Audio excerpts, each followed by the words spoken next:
El tema de esta clase virtual tratará sobre la regulación del volumen circulante efectivo. Para abordarlo intentaremos integrar el balance de agua y sal en el organismo humano.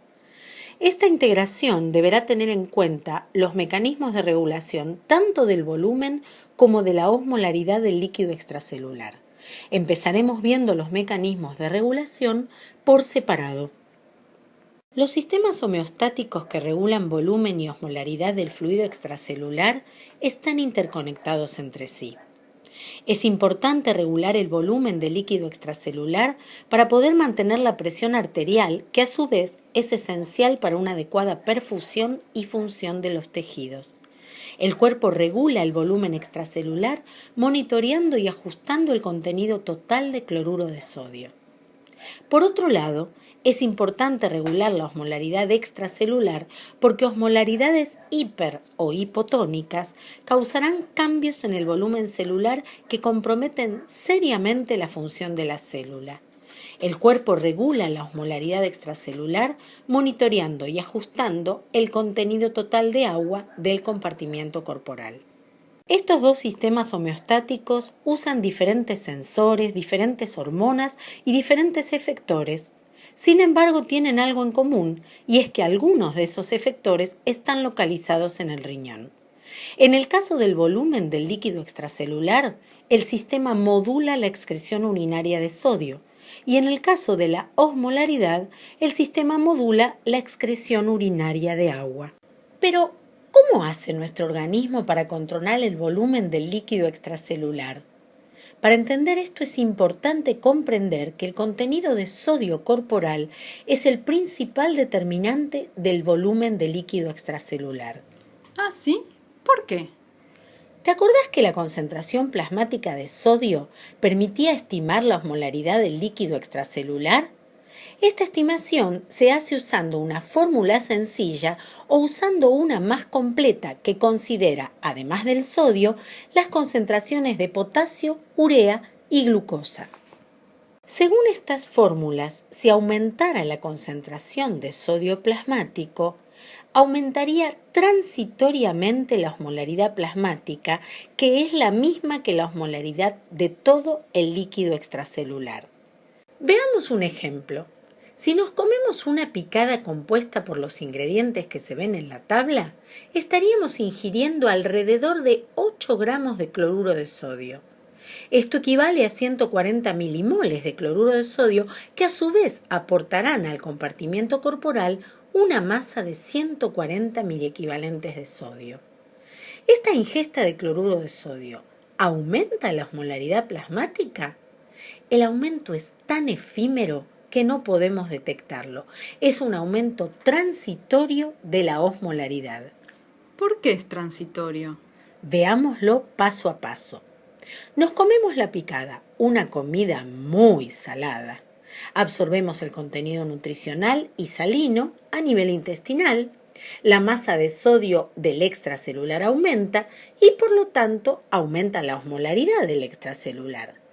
Esto provoca un inmediato movimiento osmótico de agua desde el intracelular hacia el extracelular. En minutos aumentan los niveles de hormona antidiurética en sangre y en paralelo se disparará el mecanismo de la sed. Tomaremos mucha agua que será absorbida también a nivel intestinal, pasando a formar parte del volumen de agua corporal y restituyendo así la osmolaridad de los compartimientos corporales. En conclusión, al poco tiempo de la ingesta de sodio, la osmolaridad extracelular habrá vuelto a su valor normal.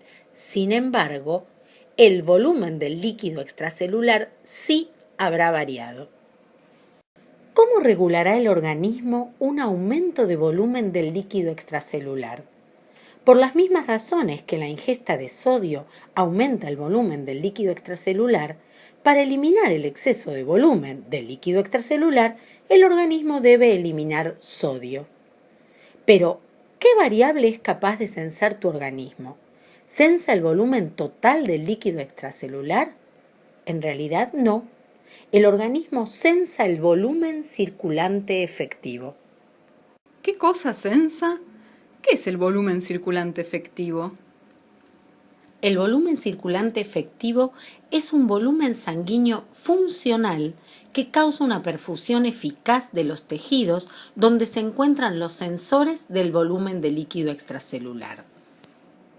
¿Cómo hace el organismo para censar este volumen funcional?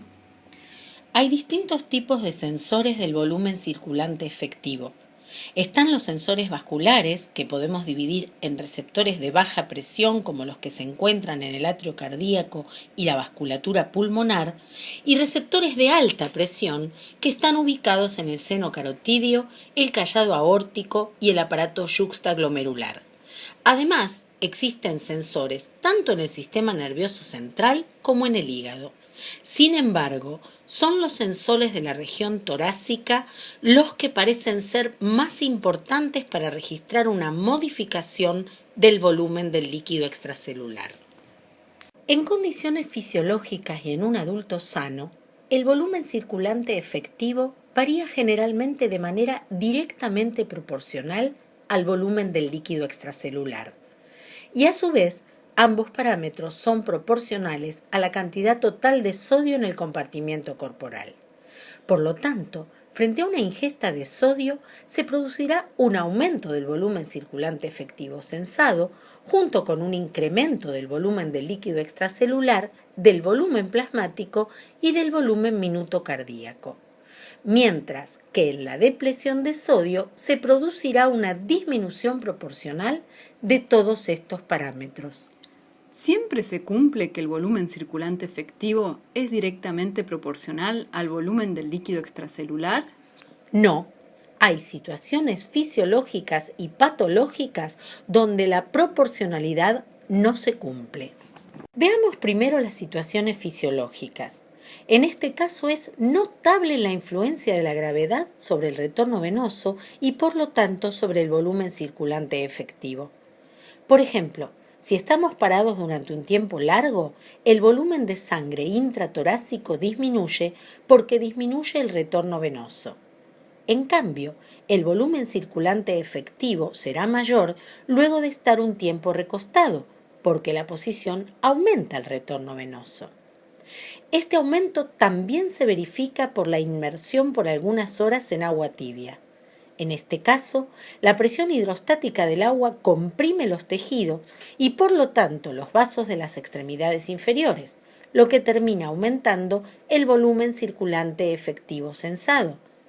Podríamos decir que el mismo volumen del líquido extracelular se reparte de otra manera en el compartimiento corporal en todas estas situaciones. ¿Y qué pasa en esos casos con la excreción de sodio? La Betty parada disminuye la excreción de sodio y la Betty acostada o sumergida la aumenta. Por otro lado, también hay situaciones patológicas como la insuficiencia cardíaca congestiva en que el volumen circulante efectivo es independiente del volumen del líquido extracelular. En este caso se produce una disminución del volumen minuto cardíaco que lleva a la reducción del volumen circulante efectivo. Esta reducción, detectada por los vasoreceptores, desencadenará la retención de sodio, aumentando así el volumen de líquido extracelular. La situación empeora, llevando a la formación de edemas.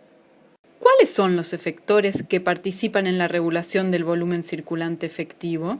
Hay 4 vías efectoras que participan en la regulación del volumen circulante efectivo. Si el volumen circulante efectivo disminuye, se estimula el sistema renina-angiotensina-aldosterona, el sistema nervioso simpático y la hormona antidiurética. Todos estos efectores reducirán la excreción de sodio con el consecuente aumento del volumen de líquido extracelular.